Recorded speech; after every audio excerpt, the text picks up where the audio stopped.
I remember the morning it started, how still the air was, how the birds sounded nervous flitting between fence posts like something had startled them. My coffee steamed gently in my mug as I stood on the back porch of my farmhouse gazing across the pasture. I'd retired from the Army just 5 years prior and had poured my savings into this little stretch of land on the edge of a HOA-governed community in rural Colorado. It wasn't perfect, but it was mine. The soil was rich, the view unobstructed, and the quiet God, the quiet, had become my closest companion. That day, though, the silence was broken. It started with a low, rumbling thud, not sharp like a gunshot or crisp like thunder. This was deeper, more guttural, like the earth itself clearing its throat. Then came the dust. At first, I thought maybe someone was demolishing an old barn nearby. But when the wind shifted, a thick cloud rolled over the tree line behind my north fence, heavy with the sharp sting of pulverized rock and engine oil. I could taste it. It coated my tongue like chalk. I squinted through the haze, climbed onto the top rail of the back fence, and saw what I thought was a giant yellow excavator cresting the hill. It vanished quickly behind the tree line, but that brief flash was enough. Someone was digging, not gardening, not trenching for cables, digging large scale. I walked back to the house and checked the community bulletin site. Nothing. No announcements, no construction notices. I called my neighbor, Ben, 2 properties down. He hadn't heard anything either. But he too had seen the dust, and he too had felt the ground tremble just slightly beneath his porch. Call the HOA, he suggested. I laughed, but not from humor. They'll probably find me for the dust landing on my porch before they answer a real question. Ben snorted. Ain't that the truth? For months now, the HOA had been on a warpath over the most trivial things. A resident named Paula got fined for hanging wind chimes. Another man was threatened with lien action for planting native grasses instead of sod. But my experience was more subtle odd letters, arbitrary warnings, and a sternly worded email about unauthorized fencing on land I'd personally surveyed and confirmed as outside their jurisdiction. I'd been left alone mostly, but the aggression was palpable, especially from a Karen. Karen Shively was the acting HOA president, a woman who'd once been a real estate agent and now fancied herself the de facto mayor of our little corner of the world. She carried a clipboard like a weapon and had a way of smiling that made your stomach knot. We'd crossed paths maybe twice. Both times she made sure to look at me like I was a stray dog who hadn't been properly leashed. Still, I figured maybe this wasn't her doing. Maybe it was the county or a utility crew. I gave it a day, then another. By the third morning, the noise was unmistakable. Jackhammers. Explosions small but real. My windows trembled in their frames. I walked the property line, followed the curve of the ridge, and ducked through the barbed wire cut that separated my land from the HOA-managed greenbelt. What I saw made my chest seize up. Beyond the trees, they were blasting open rock, not landscaping quarrying. Huge backhoes dumped trucks, men in hard hats and reflective vests. A portable trailer was parked to the side, probably a temporary office. There were no signs, no safety postings, no warning notices, and absolutely no environmental precautions. Just raw, violent excavation less than 200 yards from my cattle field. I turned on my heel and stormed back down the hill. I spent the rest of the afternoon digging through county records. Nothing was posted. No permit. No zoning changes. No environmental assessments, which were legally required for anything of this scale. And yet the operation was in full swing. It didn't make sense, unless they were counting on no one checking, or unless someone had pulled strings. I drafted a letter to the HOA requesting clarification. I kept it professional. Years of military discipline don't leave you, no matter how dusty your boots get. I hand-delivered it the next morning to the HOA office, a boxy building tucked behind the community pool. No one was inside except for a young woman at the front desk who looked like she wanted to be anywhere else. I asked to speak with Karen. She's not available today, the woman replied without even checking her schedule. You can leave the letter. I'd like a signature of receipt. That got her attention. She blinked. Okay. 2 days passed, then 5. No call. No response. But the blasting didn't stop. If anything, it intensified. The dust reached my hayloft. My dog, Brisket, Started wheezing in the afternoons. I couldn't keep the livestock calm, they spooked at every tremor. My well water turned slightly cloudy. That's when I lost my patience. I called the county. The zoning department had no record of any excavation work being approved. Public Works had nothing. The environmental office hadn't received a single report, which meant one of two things: either someone had bypassed procedure entirely, or they were lying about what they were doing. Either way, I had the same instinct I'd had every time my boots hit foreign soil: something was off. And if there's one thing the military taught me, it's this: when the earth starts shaking, you don't wait for orders, you dig. I didn't know it yet, but that quarry wasn't just illegal. It was about to become Karen's undoing. The response finally came, not through a formal letter or a phone call, but through an HOA newsletter slid into my mailbox like a passive-aggressive threat wrapped in glossy paper. Right there, in a bold little corner of page 3, it read, "Exciting new community initiative underway. HOA partners with Stonecrest Development to improve Greenbelt infrastructure and raise funds through sustainable resource extraction." I read it 3 times. Sustainable resource extraction. That's how they were branding this disaster. The article was a page long and void of any meaningful information. It used phrases like community benefit, low impact mining, and long-term beautification project. Nowhere did it mention blasting displacement of soil, or the fact that half the hill behind my barn was being turned to rubble. I stared at the page in disbelief, my jaw clenched so tightly I could feel my molars grinding. There was a photo too. Karen in a hard hat, probably unused, and a high-visibility vest over her pressed linen shirt, beaming like she just discovered penicillin. She stood next to a contractor, holding a blueprint, both of them posing in front of what was clearly an active dig site. The newsletter made it seem as if everyone was on board, as if we'd all voted on it, as if this was progress. But I hadn't voted.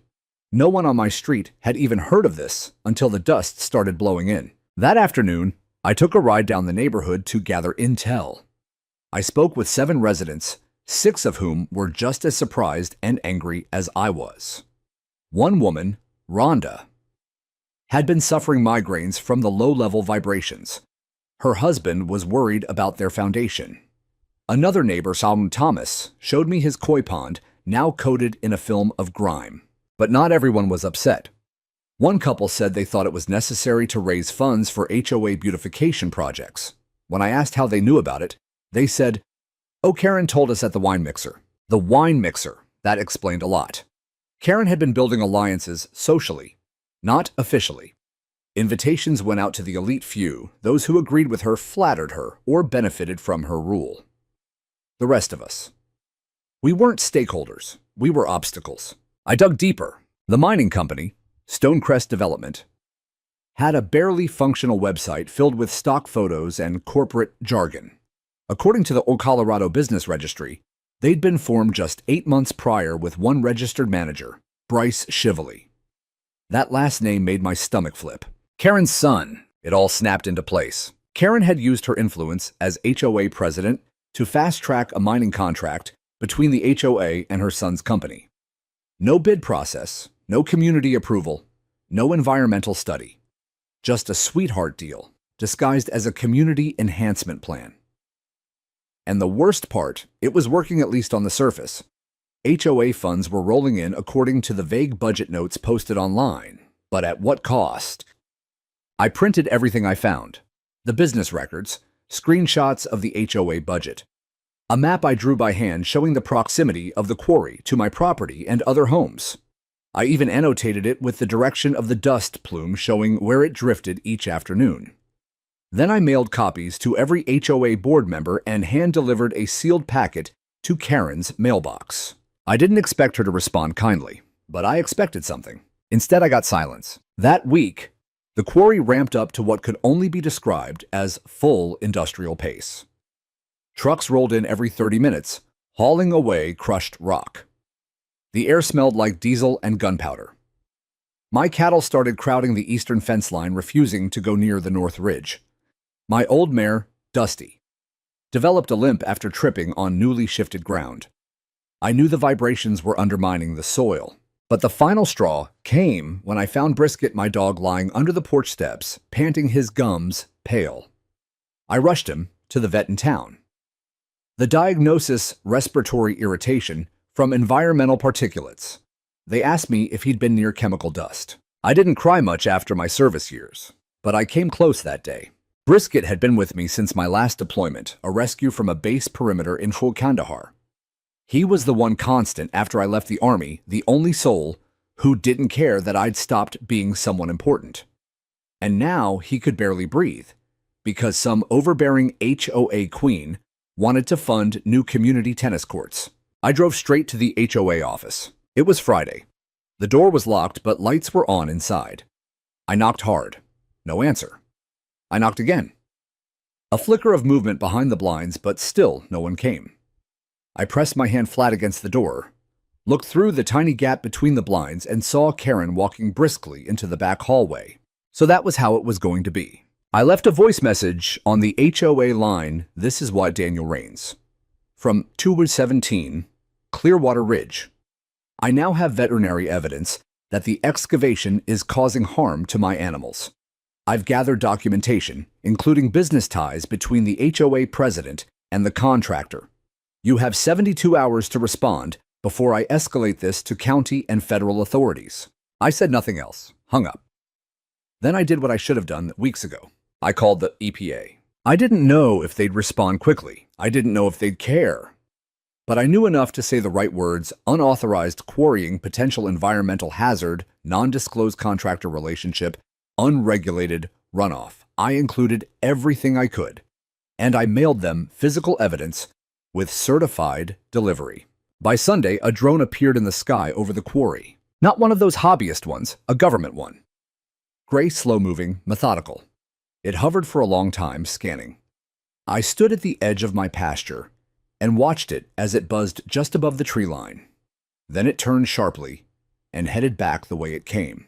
Monday morning, 3 black SUVs pulled into the HOA parking lot. They didn't knock. They walked straight in. And suddenly Karen wasn't smiling anymore. By the time the EPA agents walked out of the HOA office that morning, something in the air had shifted.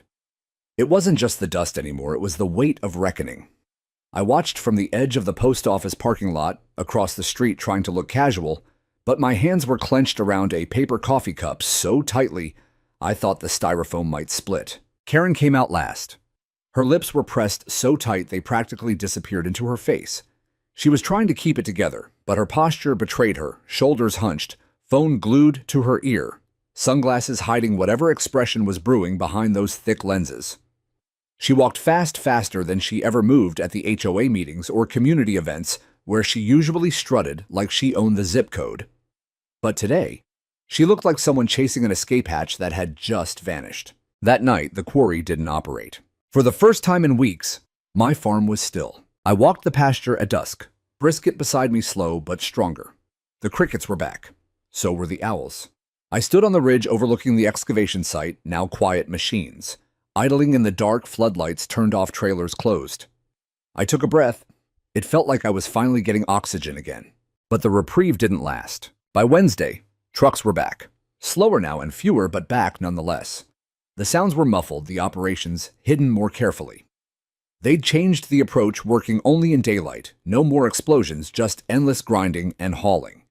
It was meant to be quieter, more discreet. But it still shook the ground, still poisoned the air. And now I was angry. They weren't stopping. Even under investigation, even with EPA attention, they were still harvesting rock behind my back. Fence leaching profit from soil that didn't belong to them, soil they had no legal right to extract from.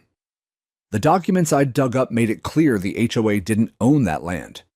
It was part of the community greenbelt common area, maintained under trust, not personal authority. The HOA could regulate it, maintain it, trim it, but not exploit it for commercial gain. And certainly not without full homeowner approval. I wasn't just watching them destroy land. I was watching them violate the very bylaws they claim to uphold when they fined us for porch flags or mismatched garage paint. That irony tasted bitter. I started photographing everything. Every truck license plate, every shift change, every dust plume and crack forming along my fence line. I installed a trail cam facing the edge of the quarry where their vehicles rolled in. I even used a soil probe and began sampling runoff water from my drainage ditch. The shallow creek that ran behind the property had gone from crystal clear to murky brown, and I could smell the shift, that mix of clay and something metallic, something wrong. Meanwhile, my neighbors grew restless. Ben came over with a printout of his home insurance policy. He was worried about foundation damage. "They're blasting under my kids' bedrooms," he muttered, half in disbelief, half in resignation. I read the clause. If damage came from unpermitted commercial activity, insurance wouldn't cover it. He was screwed. We all were. Rhonda, the migraine sufferer, started collecting medical reports. Thomas had started a log of animal deaths in his pond. I helped him dig up a dead frog to check for residue. His hands trembled as he held it. "This isn't just inconvenience anymore," he said quietly. "This is a threat." Still, the HOA said nothing. Not a word. The newsletter skipped any mention of the quarry entirely. Karen had gone silent. She canceled the monthly meeting with the vague excuse of ongoing community evaluations. Bryce, her son, was never seen in person, only as a name on the side of trucks or documents. He was a ghost with a backhoe.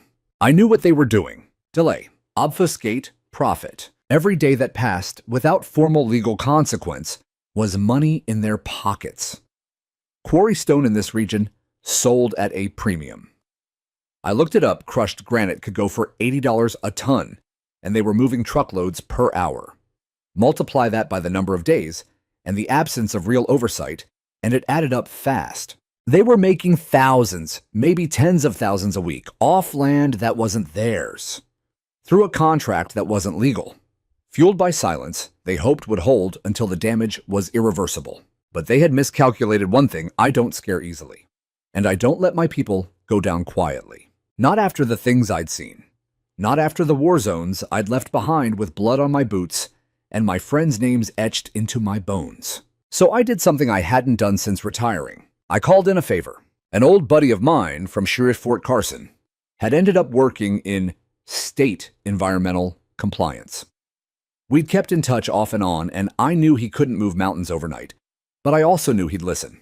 I sent him the full dossier, all of it.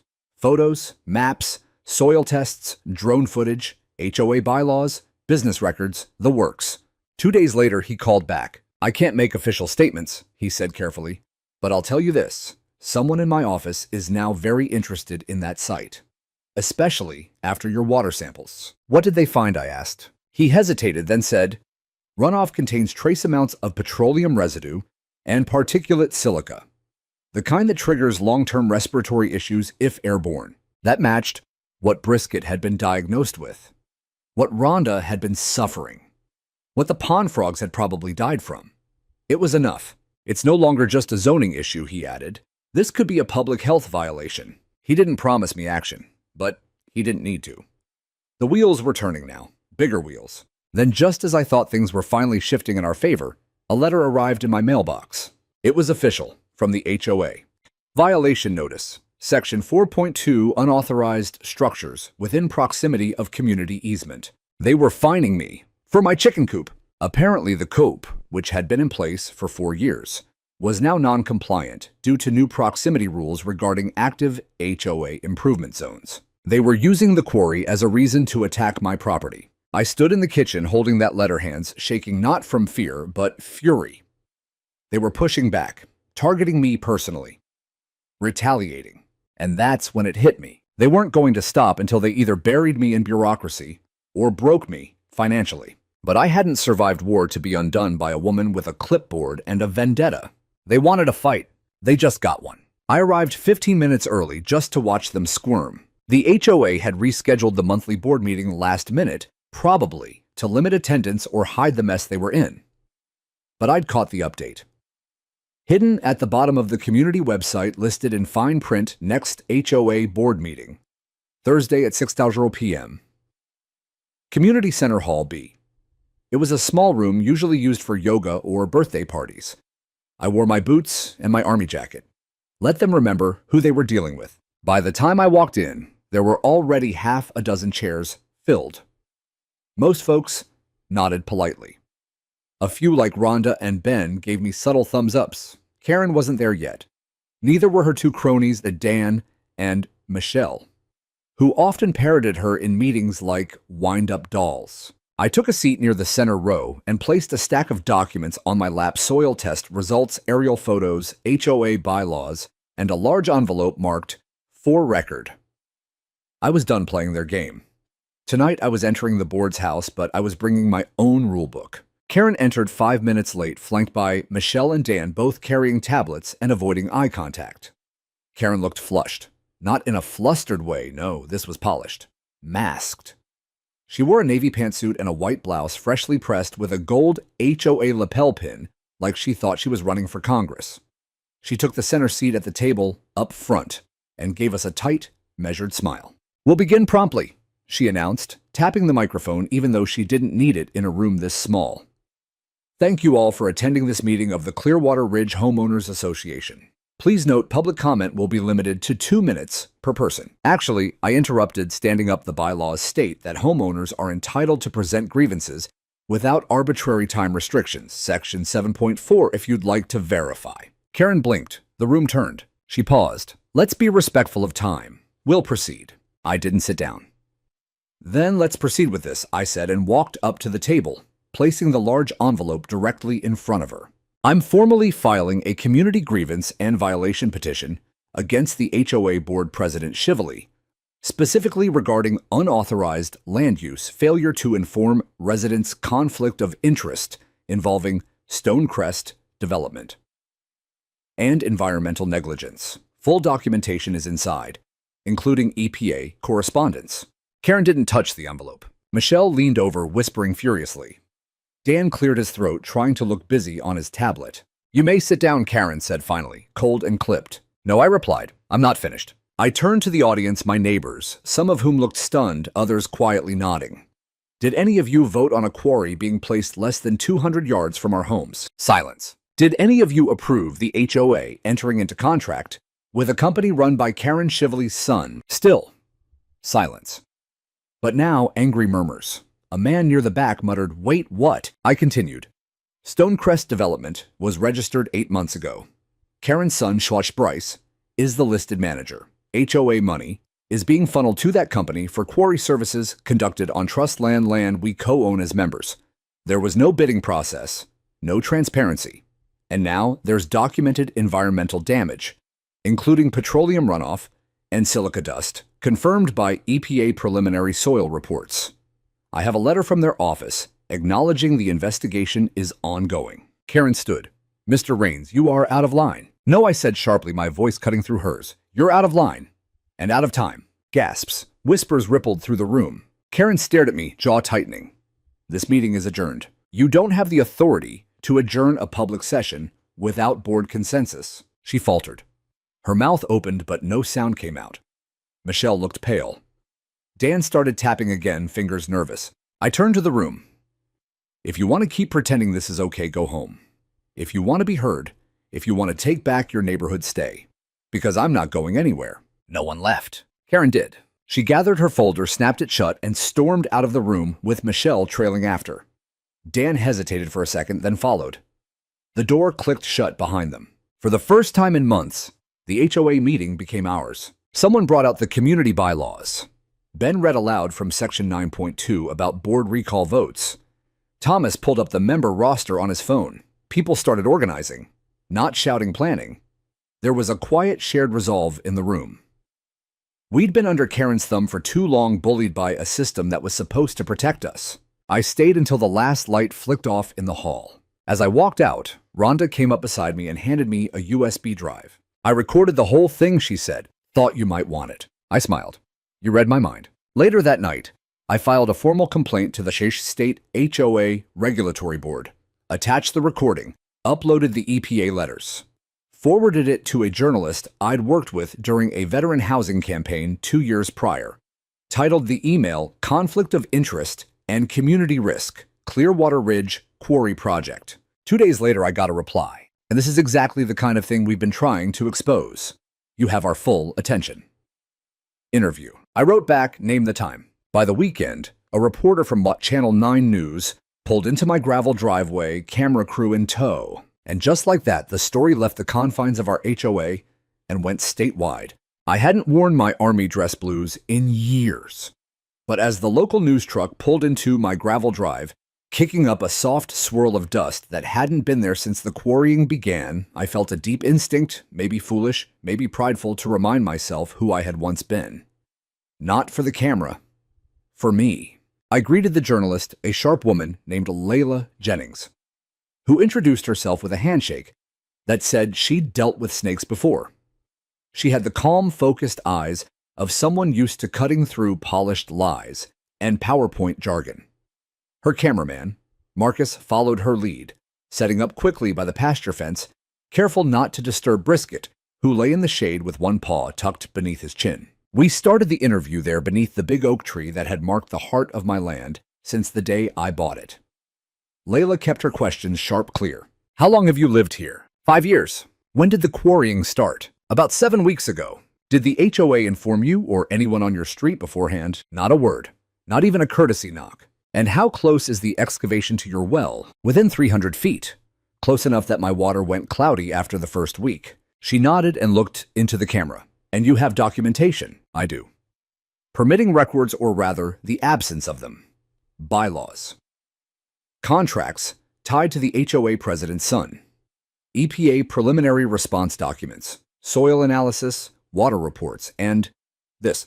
I reached into my folder and pulled out the blueprint I'd drawn by hand, the same one I'd shown at the meeting. Only this time, I'd had it professionally printed. I pointed to the boundary lines, marked in red. This land here, I said, tapping the shaded section labeled Greenbelt Zone C, is trust land, maintained by HOA funds. Yes, but not owned by them. They can't lease it, sell it, or extract resources from it without 75% homeowner approval in a public vote. That vote never happened. Layla raised her brows, then asked the question I knew would come. And how do you know all of this? I looked at the camera, steadied my voice. Before I retired, I was a JAG officer, Army legal. I worked on environmental compliance in Afghanistan and Iraq, places where construction, even in a war zone, had to follow protocols. I saw what happens when people cut corners on land use, how ecosystems die slowly, how water vanishes and doesn't come back. She went silent for a beat, then said softly, "And now you're seeing it again. Here." I nodded. We wrapped the interview by the barn, with Brisket finally dragging himself up to sit beside me. Marcus knelt to get him in the shot, and I heard Layla say, "Make sure to catch the tags on his collar. Viewers love the dog." It aired that same night. I watched it from the worn recliner in my living room alone, but not lonely. Ben texted, mid-broadcast, "Hell yes, sir." Rhonda sent a thumbs-up gif. Even Thomas, who barely used his phone, sent a picture of his TV screen and the words, "Look at you, movie star." But more than the community response, what mattered was what happened the next morning. I received a certified letter from the Environmental Protection Agency, Region 8. Subject preliminary findings and scheduled site review. I read it 3 times. Then I called my friend from Fort Carson. He confirmed the EPA had found sufficient cause to open a formal investigation. There were indications of non-compliant excavation practices, unlicensed commercial activity on protected greenbelt land, and failure to notify impacted stakeholders. There was also mention of airborne particulate violations and evidence of petroleum-based runoff consistent with vehicular maintenance occurring on unpermitted excavation grounds. The EPA was coming in full. They scheduled a site visit for the following Tuesday. It would include ground testing interviews with impacted residents and a full review of HOA contracts involving Stonecrest development. Karen had no idea what was about to hit her, but she got a taste when the news story aired again on a national affiliate. That Friday, as I walked back from the feed store, I found a car parked crookedly at the end of my drive.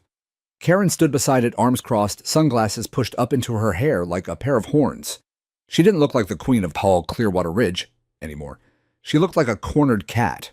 "I'd like to speak with you," she said curtly. I didn't stop walking. "You're standing on private property. I'm asking for a civil conversation. After you fined me for a chicken coop and nearly poisoned my dog." She stepped forward.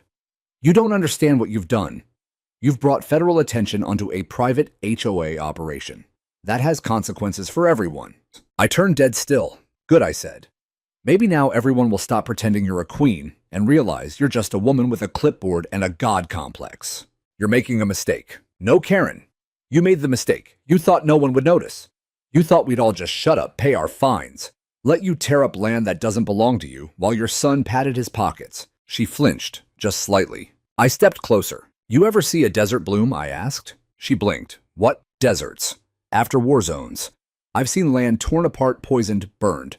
But give it time and it heals. If you leave it alone, if you stop pretending you own it. Karen looked rattled. Her lips parted like she wanted to say something, but instead she turned back to her car. I walked away, the gravel crunching beneath my boots as final punctuation. That night, I got a call from an unknown number. A man's voice, nervous, young. Hi, Mr. Rains. I'm not supposed to call, but I work for Stonecrest, on the Quarry team. My pulse ticked up. Go on, I said. There's something wrong with the site. The runoff, it's pooling underground. And we weren't supposed to dig past bedrock, but they told us to keep going. There's a shift happening. I don't want anyone getting hurt. I sat down, heart pounding. Who told you to keep digging? A pause. Bryce. But Karen knew.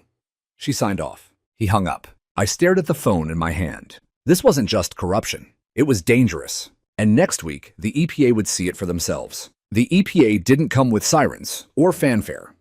They arrived quietly, 3 unmarked black SUVs that rolled down the main road of Clearwater Ridge just after 9 on a Tuesday morning, turning heads as they passed manicured lawns and flagged mailboxes. No lights, no horns, just quiet, rolling judgment on 4 wheels. I watched from my front porch, a pair of binoculars resting in my lap. Brisket sat at my feet, tail thumping softly against the wood floor. He was breathing better now thanks to the air purifier I'd bought and the antibiotics the vet prescribed. But I still kept him indoors most afternoons, just in case the wind turned again. The vehicle stopped just beyond the HOA office, parking with precision across from the Watch Community Clubhouse. 5 agents stepped out, each dressed in clean gray field uniforms with EPA patches on their sleeves. One carried a clipboard, another had a high-grade air monitor. A third was already snapping photos of the surrounding area. They didn't knock on Karen's office door.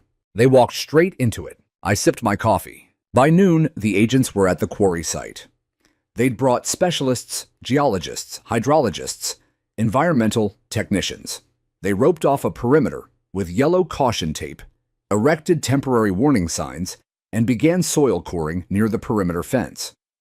One of them showed a depth drill that emitted a low, mechanical hum as it bored into the red-brown earth. I saw Karen standing near the edge in her suit jacket, arms crossed and lips pursed like she was sucking on a lemon. She wasn't alone. Bryce was there too. I recognized him from photos, tall, with a buzz cut, and a smug sort of posture that reminded me of a lieutenant who never saw combat, but insisted on correcting other people's salutes. He gestured at the map in his hand, clearly trying to explain the layout to the lead EPA inspector.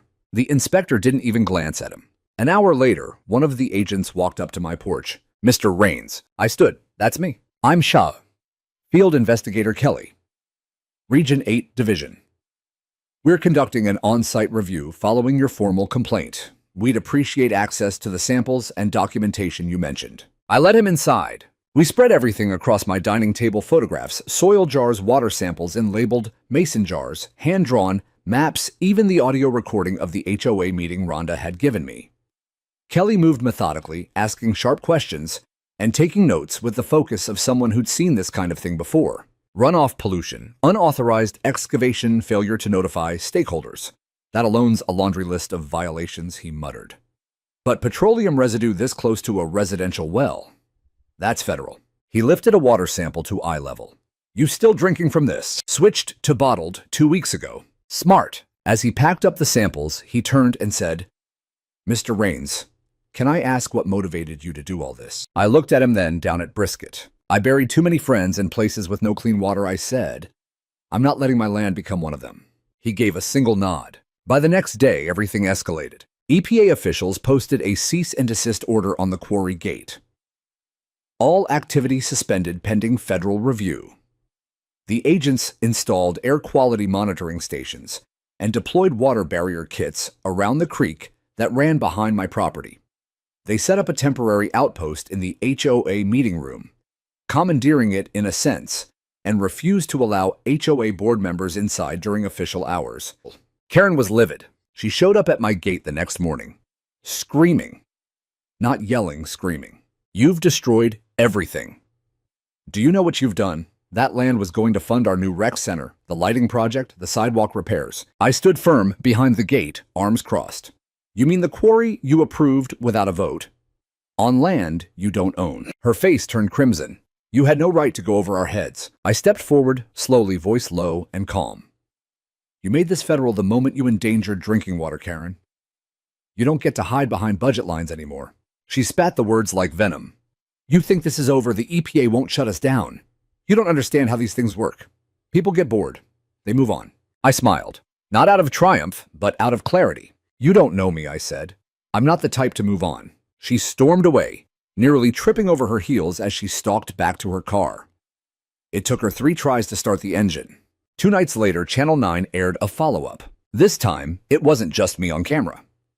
They interviewed Rhonda in her living room, Ben outside, with his cracked foundation, Thomas next to his drained koi pond. They ran aerial drone footage of the excavation site, now surrounded by warning signs and hazard tape. The narration was damning. Documents reveal. Clearwater Ridge, HOA. President Karen Shively signed a contract with a company managed by her son, Stone Crest Development, without homeowner knowledge or vote. The resulting excavation has triggered an environmental investigation by the EPA, citing potential contamination and legal violations. Karen's photo flashed on screen, her official headshot from the HOA website. The screen darkened. Then a graphic popped up. "Pending investigation. Federal review underway." The phone calls began the next day. The state HOA Oversight Board. An attorney representing homeowners who wanted to sue. Reporters from Denver, even a local environmental nonprofit offering to assist residents with legal support. By Friday, an emergency HOA meeting was announced. The agenda was short. Board member recall vote. President Karen Shively. The meeting would take place in the same hall where I'd stood weeks earlier with the envelope in my hands. But this time, it wasn't just my voice that mattered. The community had found theirs too. And Karen, once untouchable, was finally about to face judgment. The meeting that night wasn't like the others. There were no floral centerpieces on the folding tables, no trays of cheese cubes or soft jazz playing from a Bluetooth speaker. This wasn't a cocktail mixer disguised as civic duty. It was a reckoning. By 6 o'clock, Hall B was standing room only. People I'd never seen before came in pairs and small clusters, neighbors from further ends of Clearwater Ridge, who usually kept to themselves. Some held manila folders, others clutched printed copies of the EPA cease and desist order. Ben arrived in his work boots covered in concrete dust from a foundation job. Rhonda had brought a thermos of tea and a notebook filled with handwritten names and grievances. Even Thomas came early, cane in hand, holding a photo of his dead koi fish, laminated between 2 plastic sheets. When Karen arrived, the room turned ice cold. She wore all black, suit jacket pressed slacks, low heels. Her hair was pulled back into a bun so tight it looked like it hurt. Michelle and Dan followed behind her like satellites orbiting a dying star. But the crowd didn't rise. No one clapped. No one even stood when she entered. The silence was thunderous. She stepped to the podium, clutching the edge with both hands. "Good evening," she began, her voice steadier than I expected. "Before we begin, I'd like to remind everyone that Clearwater Ridge Homeowners Association functions under a charter of mutual respect and orderly discussion. I understand that emotions have run high in recent weeks, but no, someone called from the back. "We're done with your speeches." Karen blinked. She wasn't used to being interrupted. "This is an emergency recall meeting," another woman added.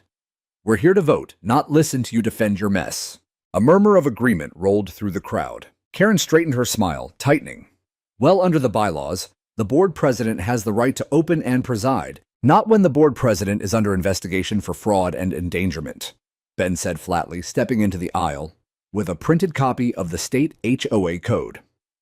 Section 12.3 allows for interim moderation during recall proceedings. Karen opened her mouth, but Dan stepped forward, eyes darting. "He's right," he muttered.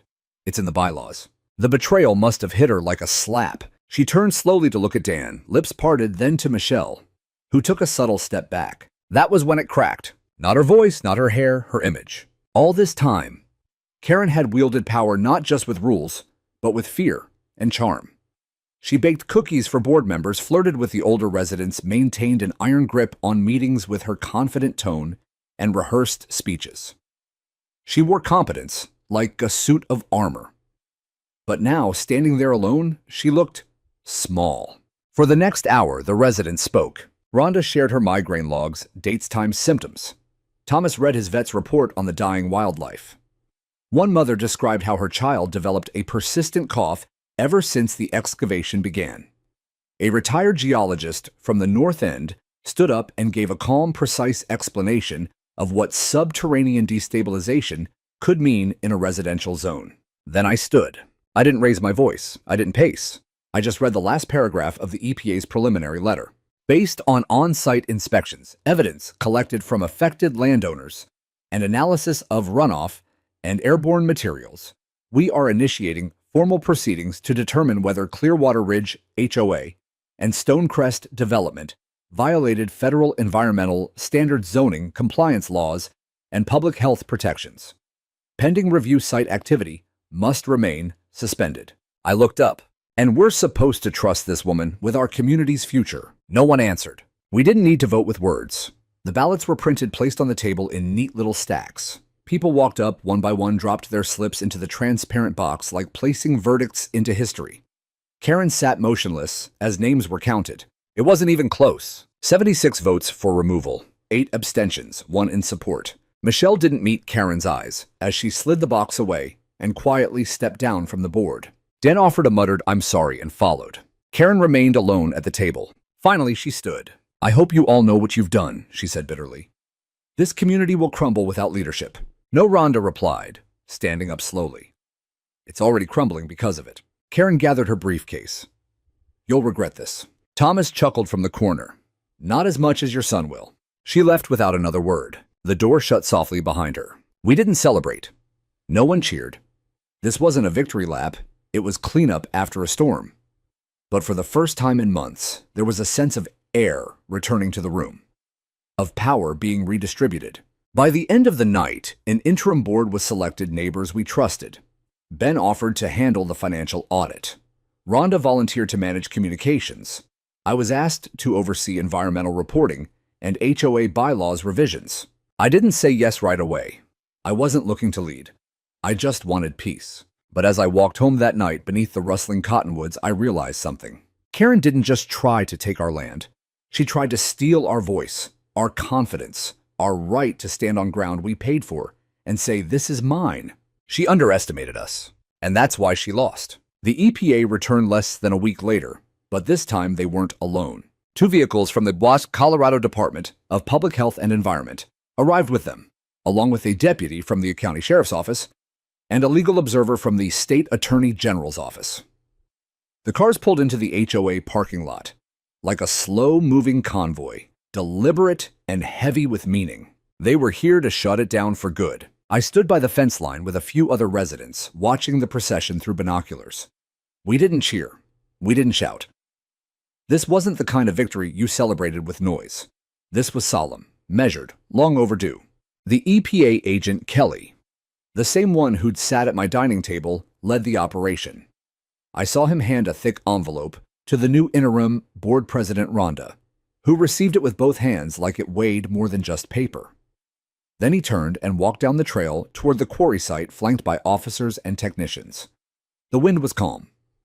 The sky was a muted gray, as if the earth itself was holding its breath. I followed on foot, staying behind the posted boundary. From a distance, the site looked like the aftermath of a failed ambition. Jagged rocks, cracked ground, idle machines slumped like defeated soldiers. A thin layer of dust coated everything in sight. The yellow caution tape fluttered weakly between stakes. Someone had knocked over a generator and never bothered to pick it up.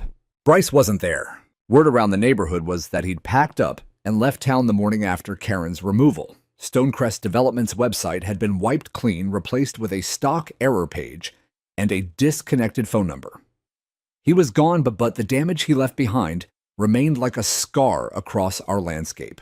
EPA workers moved in with precision, placing permanent shutoff tags on equipment, labeling fuel drums for removal, and mapping out soil remediation zones. One technician climbed onto the tallest rig and sprayed a layer of chemical sealant over a pile of loose gravel, a containment measure Kelly later explained to prevent silica particles from going airborne. I approached Kelly as he was packing up gear by the trailer. "You shutting it down completely?" I asked. He looked up and nodded. "We are. Official cease and desist orders are backed now by state enforcement. Any further work here will trigger civil penalties and potential criminal charges." "What about the water?" I asked. "The creek behind my land." He pulled out a laminated sheet from his clipboard and showed me a diagram. "We've got a 4-phase cleanup plan. The worst of it didn't reach the aquifer, but there's topsoil saturation. We'll bring in erosion barriers and do multiple sediment flushes. It'll take time." I let out a breath I hadn't realized I'd been holding. "And Karen?" I asked. Kelly gave me a look that said more than words. "The State Attorney General's office is conducting their own investigation," he said. "Conflict of interest, fraud, potential misappropriation of HOA funds. If they find what they're looking for, she won't just lose her board seat." It wasn't vengeance, I felt. It wasn't even triumph. It was something quieter. The kind of justice that takes its time. That doesn't roar, it rumbles. I spent the rest of that day helping Thomas reinforce a section of fencing that had collapsed from the shifting ground. We worked mostly in silence, but at one point he paused, hands on his knees, sweat dripping down his brow. "You know," he said, "when this started, I figured we were screwed. Figured it was too late to fight. But you..." He trailed off, eyes narrowing toward the horizon. "You knew exactly what to do." I shook my head. I just knew how to dig. That night, I walked the ridge above the pasture for the first time since the blasting had begun. The silence was back, not the strained, uneasy silence from before, but a true stillness. The kind you feel in your chest. The air was clearer. The trees seemed taller somehow, or maybe just prouder. I stopped near the old cottonwood, the one that had somehow held its ground while everything around it shook. From that spot, I could still see the quarry, empty now, lifeless. But in my mind, I saw something else. Not the scar, but the potential beneath it. Land that could heal. Earth that could breathe again.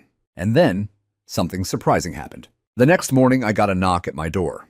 It was Rhonda holding a brown folder. "We're voting on new land use proposals," she said. "Community-driven. We figured maybe you'd want to help us plan what to do with the quarry site once it's clean." I hesitated. I thought I made it clear I'm not a leader. "You didn't lead us," she said with a smile. "You reminded us we could lead ourselves." I opened the folder. Inside was a sketch of a community garden, walking trails, a pollinator preserve, an open-air amphitheater. Ideas submitted by kids, families, retirees. No stone extraction, no trucks. Just life. "You don't have to say yes," she said. "But this land's not just a reminder of what went wrong. It can be the start of something better." I looked past her out the window at the wounded ground. I saw Brisket lying in the sun, his chest rising steady and slow. I saw the cottonwood, its limbs outstretched. I saw the place I'd nearly lost. And I nodded. "Let's get to work." The fallout didn't stop with the quarry's closure. In the weeks that followed, Clearwater Ridge underwent what could only be described as a civic awakening. Neighbors who had once smiled and nodded in passing were now showing up to weekend meetings, volunteering for cleanup crews, offering legal advice, painting over damaged signs, even organizing block potlucks to reconnect after what had felt like a Cold War under Karen's rule. But beneath the surface of our recovery was something else, simmering accountability. The interim board, led by Rhonda and a small team of residents with actual integrity, began combing through years of HOA financial records. Ben, who'd taken on the thankless role of temporary treasurer, invited me over one afternoon with a thick binder under his arm and a pale look on his face. "Dan," he said quietly, spreading the papers out on my kitchen table, "this goes deeper than just the quarry." He showed me transfer statements, expense reports, payments made to consulting services that traced back to Karen's personal checking account. There were handwritten notes on the sides of some invoices, little phrases like expedite authorization and covered by special fund. All of it smelled like embezzlement. The HOA dues, we all paid those meticulously enforced fines for trash can placement, mailbox height, or wildflowers that grew too tall, had been funneled for years into pet projects with inflated costs. Karen had been skimming, laundering HOA money through shell services connected to her son's company, and another one I didn't even recognize. Clearview Advisory. Another LLC, Ben explained, registered to her cousin out in Utah. They brought in an independent auditor. By the second week, the auditor confirmed over $93,000 in improper disbursements over a 4-year span, not including what Stonecrest had pocketed during the Quarry project. The board didn't hesitate. They filed a formal complaint with the county, and within a week, Karen received a legal summons. It wasn't just about HOA mismanagement anymore. It was fraud, plain and simple. Multiple felony counts, pending investigation. Potential jail time. Bryce was named in the filing too. But as far as we could tell, he was long gone, his name erased from every company webpage and public record he could scrub. I thought I'd feel vindicated watching Karen's empire crumble. And I did. But there was something heavier too. A sadness, maybe. A fatigue from the weight of how much damage one person with too much control and too little oversight can do to an entire community. Still, the neighborhood didn't stop. They fixed what they could. The children's park was repainted. The swing chains replaced, the sandbox refilled. Thomas helped rebuild the koi pond with new lining and native aquatic plants. Rhonda coordinated a fundraiser for air purifiers in homes closest to the quarry.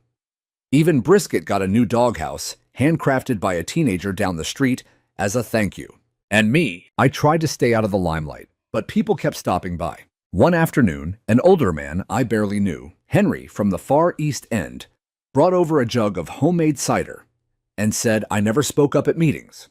Always figured folks like me don't make much difference.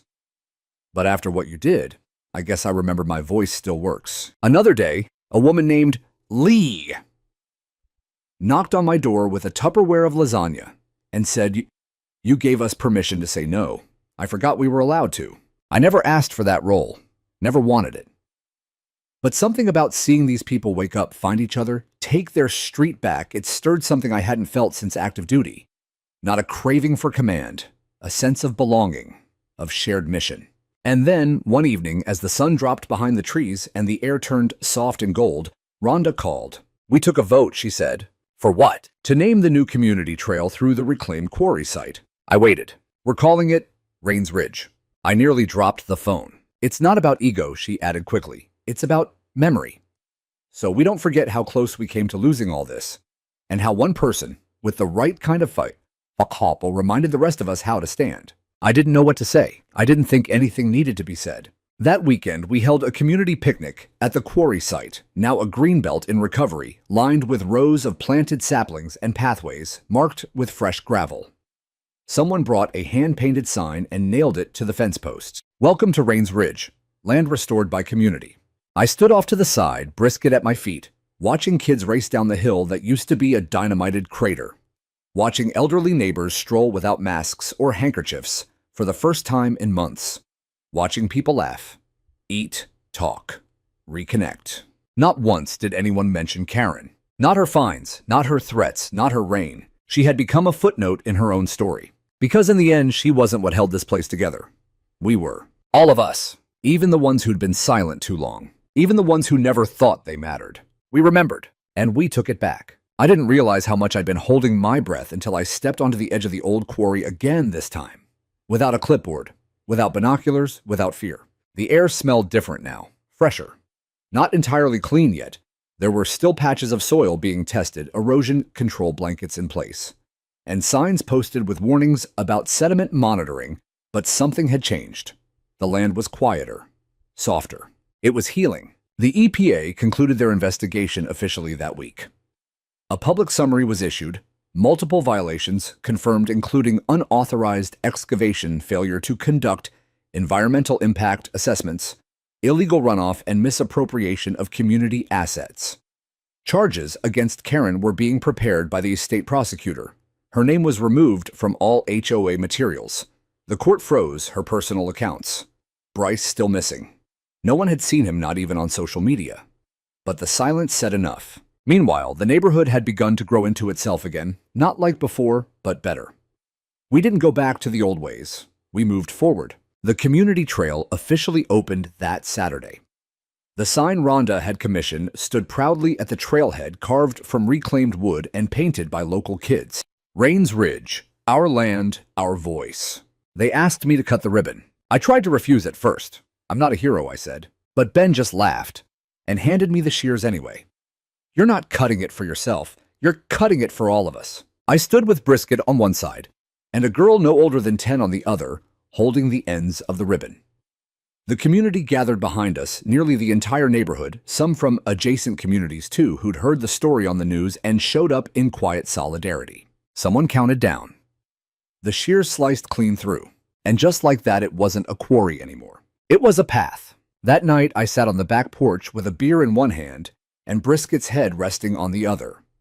The stars had returned to their full shine, no more dust in the air to dull them. I watched the glow of solar trail lights flickering faintly over the hill, marking the curve of the new path. It had taken a war of its own to get here. Not with bullets or blood, but with documents and determination. With neighbors finding their voice again. With legal codes and federal agencies with patience. But there was still one more thing I needed to do. The next morning, I walked the boundary line, past the cottonwood, over the ridge, down into the basin, where the worst of the damage had been done.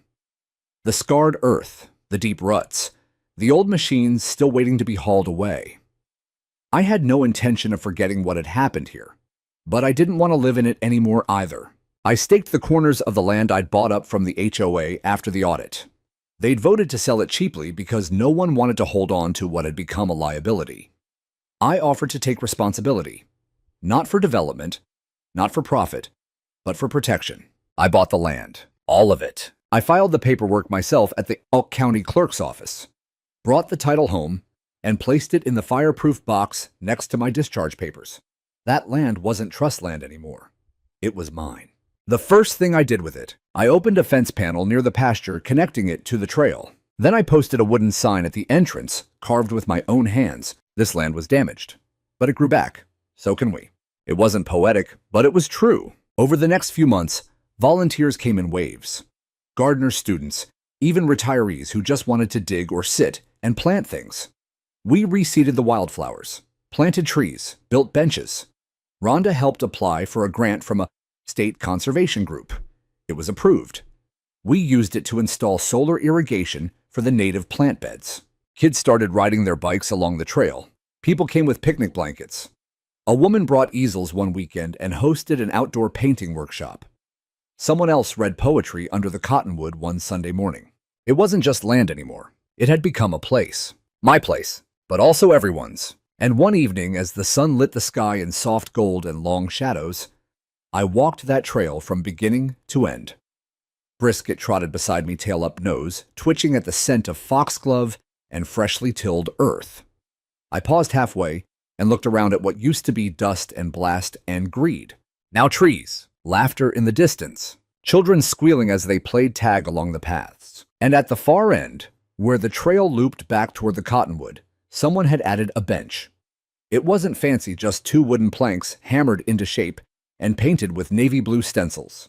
Across the backrest were words I didn't write, but recognized immediately. Thank you for fighting for us. No name, no plaque, just words. I sat down. Brisket leaned against my leg. I tilted my face to the fading sky. Let the breeze move across my skin, and for the first time in a long time, I didn't feel like a soldier waiting for the next enemy. I felt home, not just on my land, in my life. And that more than any judgment passed or case won was the justice I had been fighting for all along.